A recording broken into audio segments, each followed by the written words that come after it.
पुजारी जी पूछे बैठे हैं।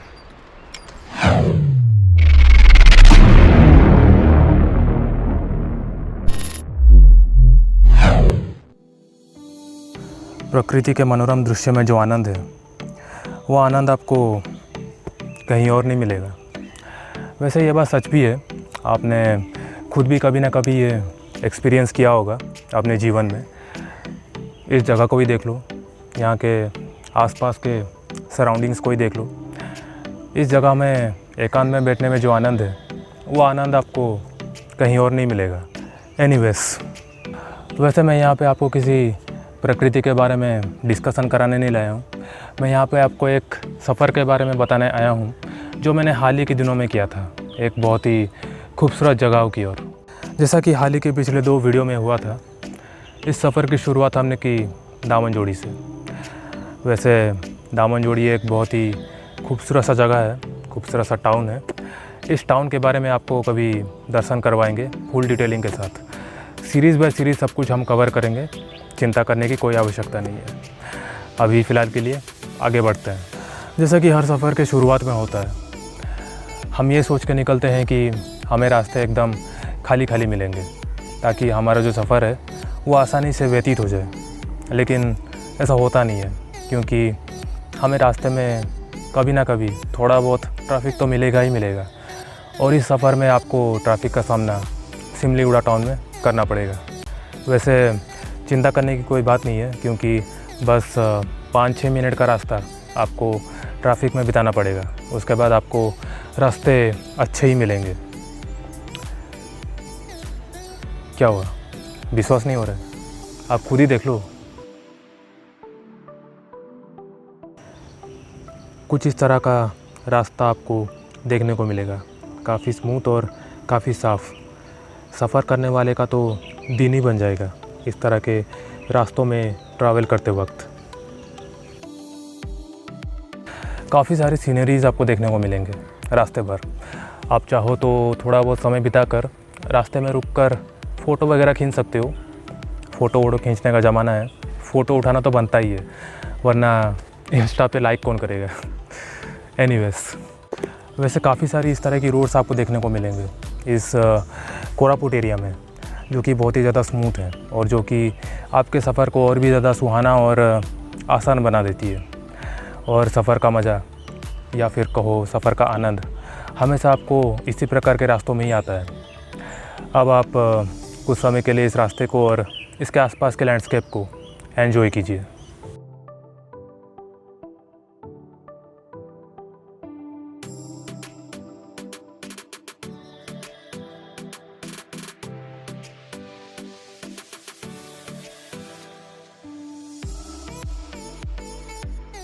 इस तरह के रास्तों में कुछ देर के लिए ट्रैवल करने के बाद आप एक टाउन में पहुंचोगे जिसका नाम है नंदपुर। वैसे उस दिन कौन सा दिन था मुझे एग्जैक्टली याद नहीं है, लेकिन उस दिन जो है वीकली मार्केट लगा हुआ था, जिसको हम हाट या फिर हाटो कहते हैं अपने लोकल लैंग्वेज में, जहाँ पे लोग आसपास के गांव से सब्ज़ी वगैरह आके बेचते हैं, दुकान वगैरह लगाते हैं। तो मोस्टली सब ट्राइबल लोग ही होते हैं वहाँ पे, और काफ़ी चहल पहल भी थी उस दिन। इस एरिया को पार करने के बाद करीबन 100 या फिर 150 मीटर के डिस्टेंस में ही आपको अपना पहला डेस्टिनेशन मिलेगा, 32 सिंहासन। 32 सिंहासन की अगर मैं बात करूं तो ये एक बहुत ही ऐतिहासिक जगह है, जिसका सीधा सीधा रिलेशन हमको मिलता है 14वीं शताब्दी से, 14th सेंचुरी।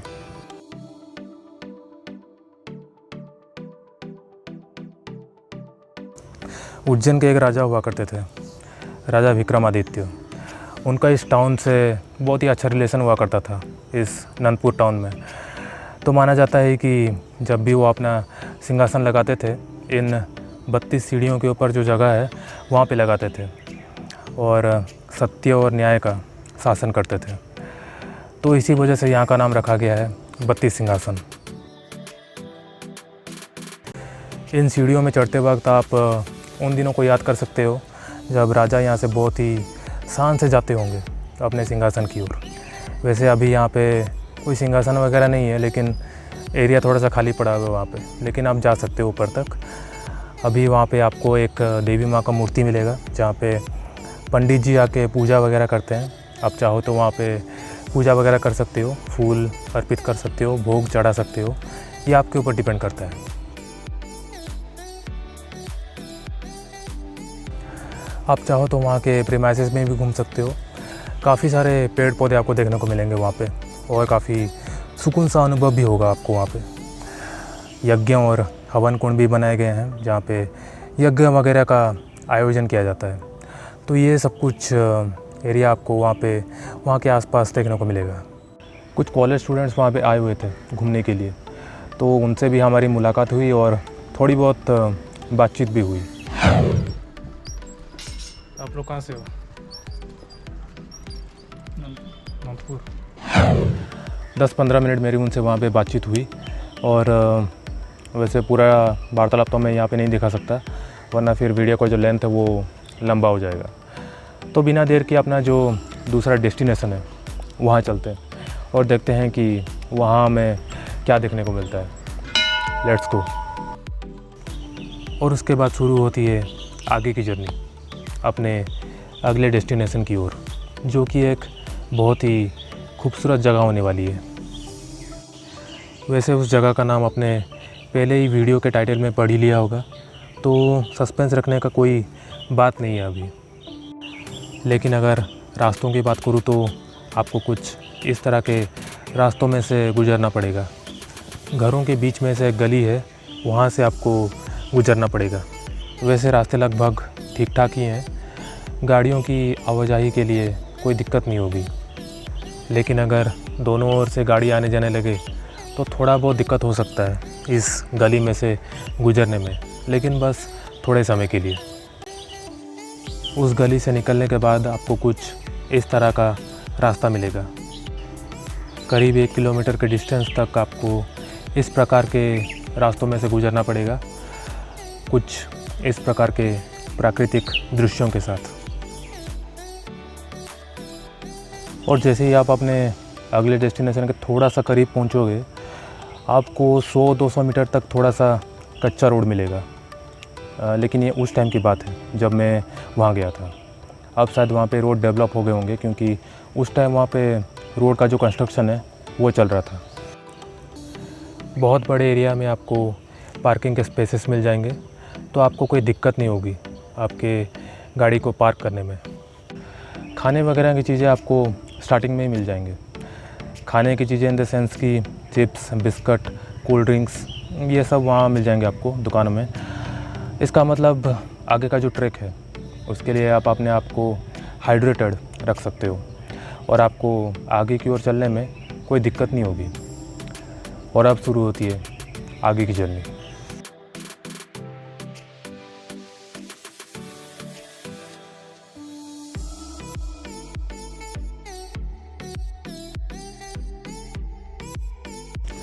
वैसे आपको बता दूं कि कुछ स्पेसिफिक टाइमिंग के तहत आपको वहाँ पे एंट्री लेना पड़ता है। तो एंट्री का जो टाइम है वो है सुबह 7 बजे और एग्ज़िट का जो टाइम है वो है शाम को 6 बजे। तो इसी टाइमिंग के बीच ही आप वहाँ जाके घूम सकते हो। लेकिन एंट्री लेने से पहले आपको टिकट बुकिंग करवाना पड़ता है और गेट के पास ही टिकट बुकिंग होता है और टिकट के साथ ही आप वहाँ पे एंट्री ले सकते हो। तो यहाँ आने के लिए बेसिकली आपको टिकट बुक करना पड़ेगा। टिकट का दाम है 10 रुपये, सस्ता है, आ सकते हो। फ़िलहाल तो आगे चल रहे हैं अभी। टिकट जो है आपको पीछे काटना पड़ेगा, एक गेट है वहाँ पे कि लेट्स गो।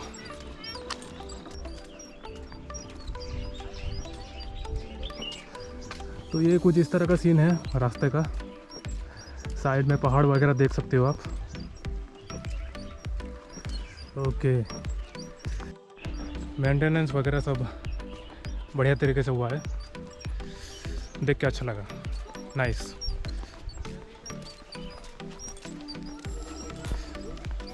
छोटी बच्ची लकड़ी इकट्ठा कर रही है, कलेक्टिंग वुड्स।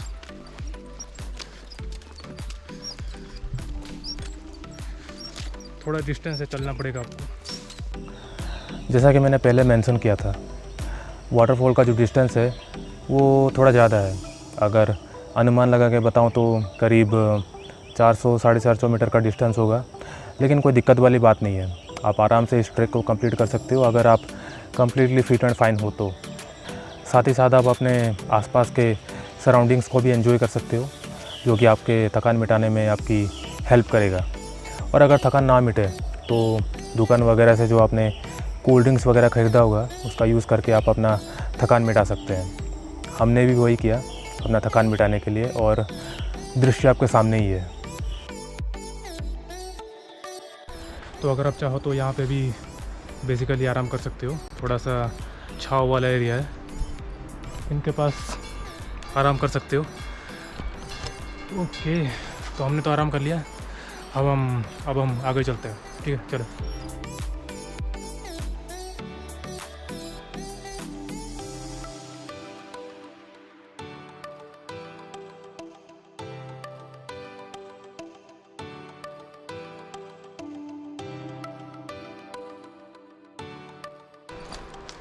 जो लोग भी लंबे हैं वहाँ पे थोड़ा सा संभल के चलिएगा, वरना सर आपका टक्कर खा सकता है।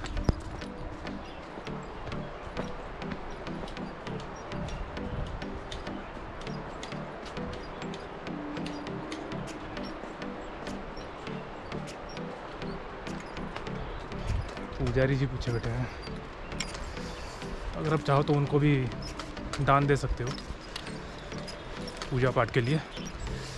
Let's now go head.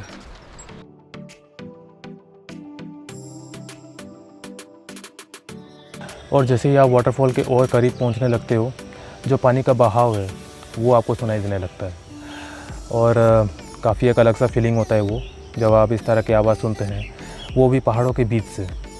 वैसे आप खुद ही सुन लीजिए कि वो आवाज़ कैसे सुनाई देता है वीडियो के थ्रू। वाटरफॉल का जो पानी है वो नीचे जा रहा है। अगर आपको आवाज़ आ रहा होगा तो आप सुन सकते होंगे, नीचे पानी बह रहा है, वाटरफॉल का पानी है। I hope you can hear it. एकदम वहाँ नीचे में।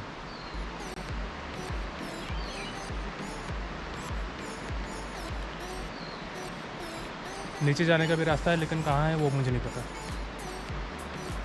किसी से पूछना पड़ेगा। लेकिन फ़िलहाल तो हम वाटरफॉल की तरफ बढ़ेंगे, फिर जाके ही कुछ करेंगे। Okay, let's go.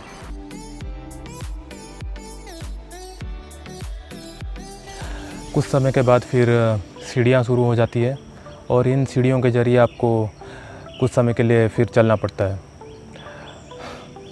जी हाँ, चलना काफ़ी पड़ता है आपको यहाँ पे, इसलिए आपका कम्प्लीटली फिट एंड फाइन होना बहुत ज़रूरी है।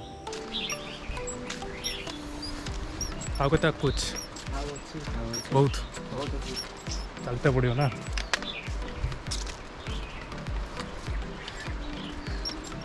तो भाई लोग बता रहे थे कि और भी आकर जाना पड़ेगा। देखते हैं अपना स्टामिना कितना है, उस हिसाब से हम चलेंगे। और क्या, let's go.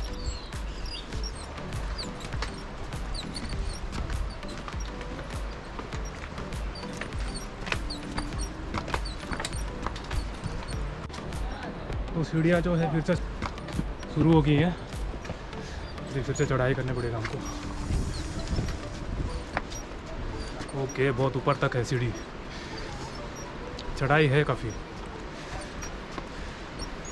I hope you can hear the water, sound of the water. बिल्कुल साइड में ही है वाटर। ओके, और फिर इतनी देर चलने के बाद, इतनी सारी सीढ़ियाँ चढ़ने के बाद फाइनली वो मोमेंट आ ही जाता है जब आप वाटरफॉल के करीब पहुंचते हो। और मैं चाहता हूं कि वो जो मोमेंट है वो आप खुद देखें।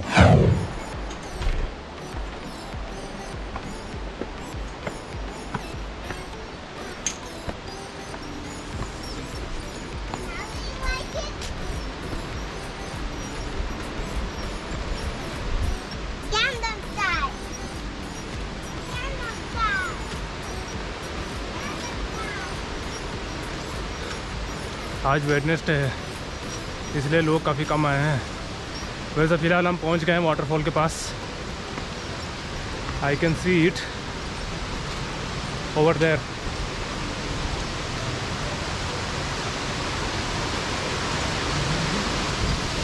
Over here also.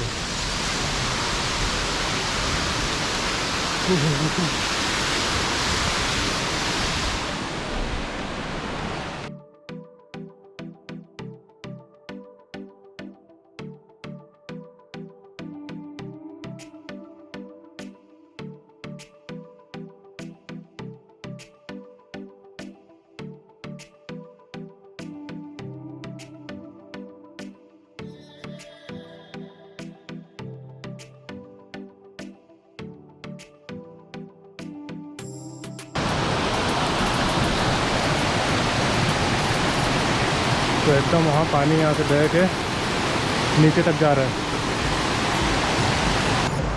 Okay, over here.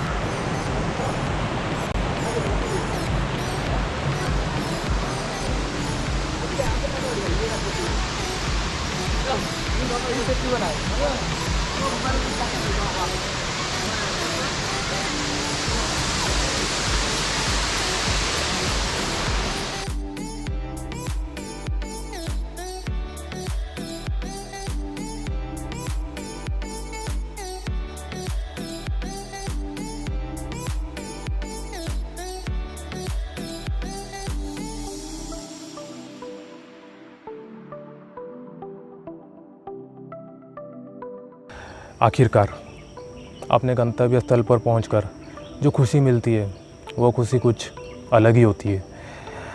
प्रकृति के बीचों बीच इस तरह के दृश्य अपने आप में ही बहुत अनोखी होती है और हमारे मन को भी शांति प्रदान करती है। पता चलता है कि प्रकृति के सामने हम कुछ भी नहीं और प्रकृति से अधिक सुंदर और कोई नहीं। वैसे कुछ सुविधाएं भी दी गई हैं वहाँ पे, जैसे कि अगर आपको नहाने वहाने का मन है तो आपके लिए एक चेंजिंग रूम भी दिया गया है, जहाँ पे आप अपने कपड़े वगैरह बदल कर वाटरफॉल में जाके नहा सकते हैं, एंजॉय कर सकते हैं। आप चाहो तो यहाँ पे अभी आके बैठ के वाटरफॉल का मज़ा ले सकते हो। इससे सीट के ठीक सामने ही आपको वाटरफॉल दिख रहा होगा, एकदम सीट के पास में। लेकिन संभाल के फ़ोटो खींचिएगा, पैर फिसल सकते हैं। और जैसा कि हर सफ़र के दौरान होता है, रुकने का तो बहुत मन करता है, लेकिन समय कम होने के कारण हमें वहाँ से निकलना पड़ता है, क्योंकि आगे और भी जर्नी कंप्लीट करना रहता है और आगे के वीडियोज़ के लिए जो भी नए जगह हैं उन सब के लिए भी प्लानिंग करना पड़ता है और उन सब के लिए समय भी देना पड़ता है। ये था बेसिकली वाटरफॉल का टूर। अभी फ़िलहाल लंच का टाइम हो गया, तो लंच के लिए चलते हैं। दोपहर काफ़ी हो चुका था उस टाइम और भूख भी काफ़ी लग रही थी और मन में बस यही बात चल रही थी कि जल्दी से एक अच्छा रेस्टोरेंट ढूंढो और अपनी इस भूख को समाप्त करो। पर उसके लिए फिर काफ़ी दूर तक चलना पड़ेगा, एग्ज़िट तक।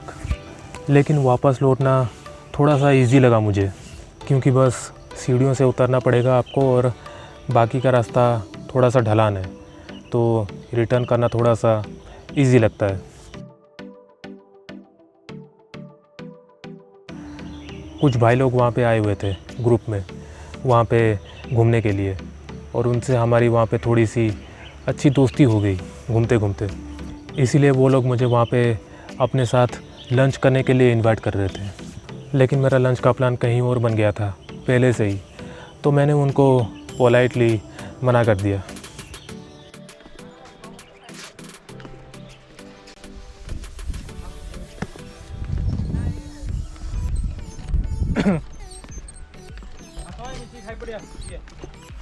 मुँह तोड़े खाई। तो ये भाई लोग हैं, बरहमपुर से आए हैं। हाय कोई दियो। हाय। मैंने देखा सो बरहमपुर केबुट आइल नहीं आम 4-5 दिन है आसू रही तो सब जाओ बोलते ना ଏ ପାଖାପାଖା ଏରିଆ ବୁଲୁଛୁ। ବାଇକ୍ରେ କେଉଁଠି ହୋଟେଲ ରହୁଛ? ନାଇଁ ଆଉ ଘର ଅଛି, ଘର ଅଛି। ମାଛ ବେପାର କରୁଛନ୍ତି। ओह ओके, तो ये सब लोग बरहमपुर से आए हैं यहाँ पे घूमने के लिए। First time first time in लोग का फर्स्ट टाइम है, मेरा सेकंड टाइम है, लेकिन फर्स्ट टाइम वीडियो बना रहा हूँ यहाँ पे। ठीक है भाई। वैसे अगर आप ग्रुप में आए हैं तो आप लोगों के लिए बहुत ही बढ़िया प्रबंध किया गया है वहाँ पे। आई मीन कि अगर आपको पिकनिक वगैरह मनाने का मन है तो आप लोगों के लिए बहुत ही बढ़िया एक एरिया बनाया गया है वहाँ पे, जहाँ पे आप पिकनिक वगैरह मना सकते हो नेचर के बीचों बीच। आपको एक बढ़िया सा अनुभव भी हो जाएगा इस तरह के एरिया में पिकनिक मनाने का।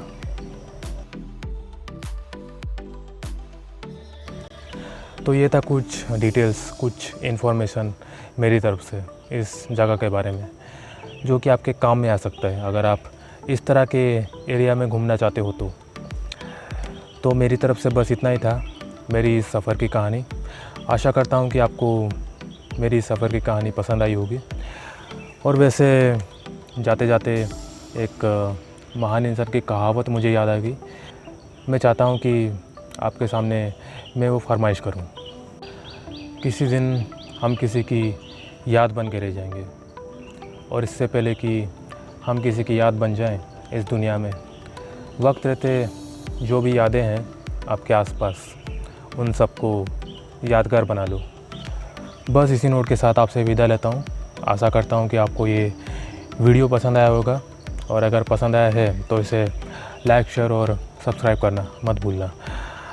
मिलेंगे अगली बार अगले वीडियो में एक और नए सफ़र के साथ, एक और नई जगह में। तब तक के लिए बाय एंड टेक केयर।